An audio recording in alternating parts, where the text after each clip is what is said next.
ایک بادشاہ غلام کے ساتھ کشتی میں بیٹھا تھا۔ غلام نے اس سے پہلے کبھی دریا نہ دیکھا تھا اور نہ ہی کبھی کشتی میں سفر کیا تھا، تو اس ڈر کے عالم میں غلام پر کپ کپی طاری ہوئی اور وہ بے چین ہونے لگا۔ بادشاہ کو کچھ سمجھ نہیں آ رہی تھی کہ اب کرے تو کیا کرے۔ اس نے بہت کوشش کی کہ غلام کو کسی طرح سے چپ کروائے، اور اس کے مسلسل رونے کی وجہ سے بادشاہ کو بہت تکلیف ہو رہی تھی۔ اسے چپ کرنے کے لیے کوئی تدبیر سمجھ میں نہیں آ رہی تھی کہ کیا کیا جائے، بھلا کیسے اسے چپ کروا دیا جائے۔ وہ اسی سوچ میں تھا کہ اس سفر کے دوران اس کشتی میں اس بادشاہ کے ہمراہ ایک دانا شخص بھی تھا۔ تو اس دانا شخص نے بادشاہ سے کہا کہ اگر جان کی امان ہو تو کچھ عرض کروں۔ تو بادشاہ نے کہا جی فرمائیے۔ تو اس نے کہا کہ اگر آپ اجازت دے تو میں آپ کے اس غلام کو چپ کروا سکتا ہوں۔ بادشاہ نے کہا کہ یہ تو آپ کی بڑی مہربانی ہوگی۔ اس دانا شخص نے بادشاہ کے جو اور ملازم تھے اس سے کہا کہ اس غلام کو دریا میں پھینک دیا جائے۔ تو پھر کیا ہوا کہ بادشاہ کے جو اور نوکر تھے اس نے اس غلام کو دریا میں پھینک دیا۔ جب وہ چند غوطے کھا چکا اور ڈوبنے کے قریب پہنچا تو اس نے کہا ان ملازموں سے کہ اب اس کو بالوں سے پکڑ کر کشتی کی طرف لے آؤ۔ چنانچہ ان دونوں نے ویسا ہی کیا۔ ان دونوں ملازموں نے اس غلام کو بالوں سے پکڑا اور پھر اسے کشتی کے قریب لے آئے۔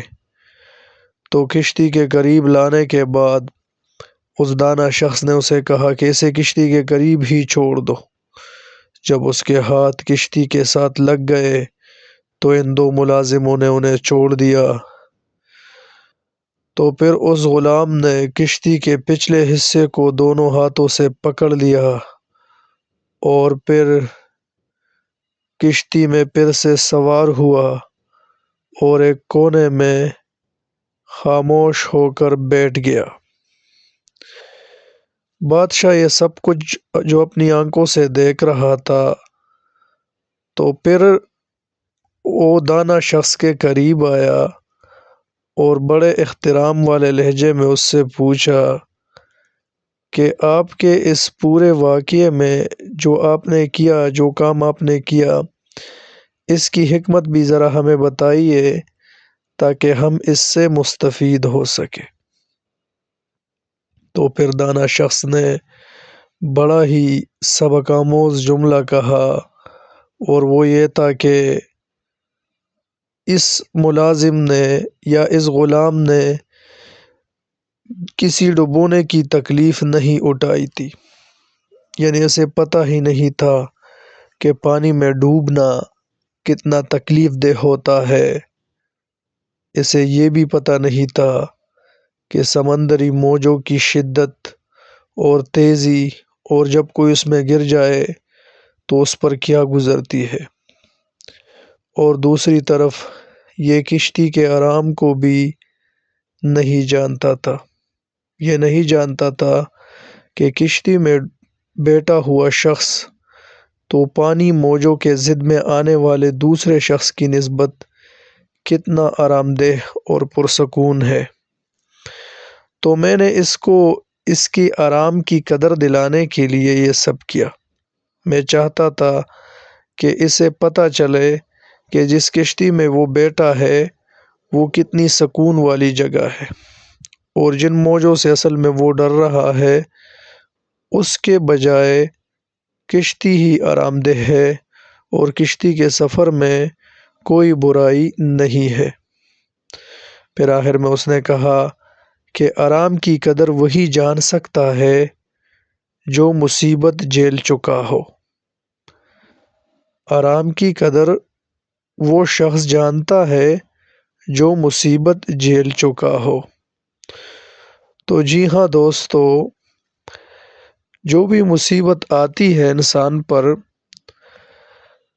تو وہ بعد میں اس کو جو راحتیں ملتی ہے اس کی قدر دلاتی ہے۔ اگر کسی انسان پر کوئی مصیبت نہ گزرے تو اسے پتہ کیسے چلے گا کہ جو زندگی اسے ملی ہے اس پر اسے کیا کہنا چاہیے۔ تو شکر گزاری کا مادہ، شکر کرنے کا مادہ بھی اس شخص میں زیادہ پایا جاتا ہے جو مصیبت جھیل چکا ہو اور اس نے زندگی کی بہت سارے تکلیفیں دیکھی ہو۔ تو سبحان اللہ کہ اس بزرگ نے کتنا پیارا جملہ کہا کہ میں نے آپ کے غلام کو ڈوبنے کی تکلیف دلائی تاکہ اسے کشتی کے آرام کا پتہ چل سکے، اور آرام کی قدر وہی جان سکتا ہے، سکون کی قدر وہی جان سکتا ہے جو مصیبت جھیل چکا ہو۔ یہ مختصر سا واقعہ شہزادی کی حکایات میں سے لیا گیا تھا۔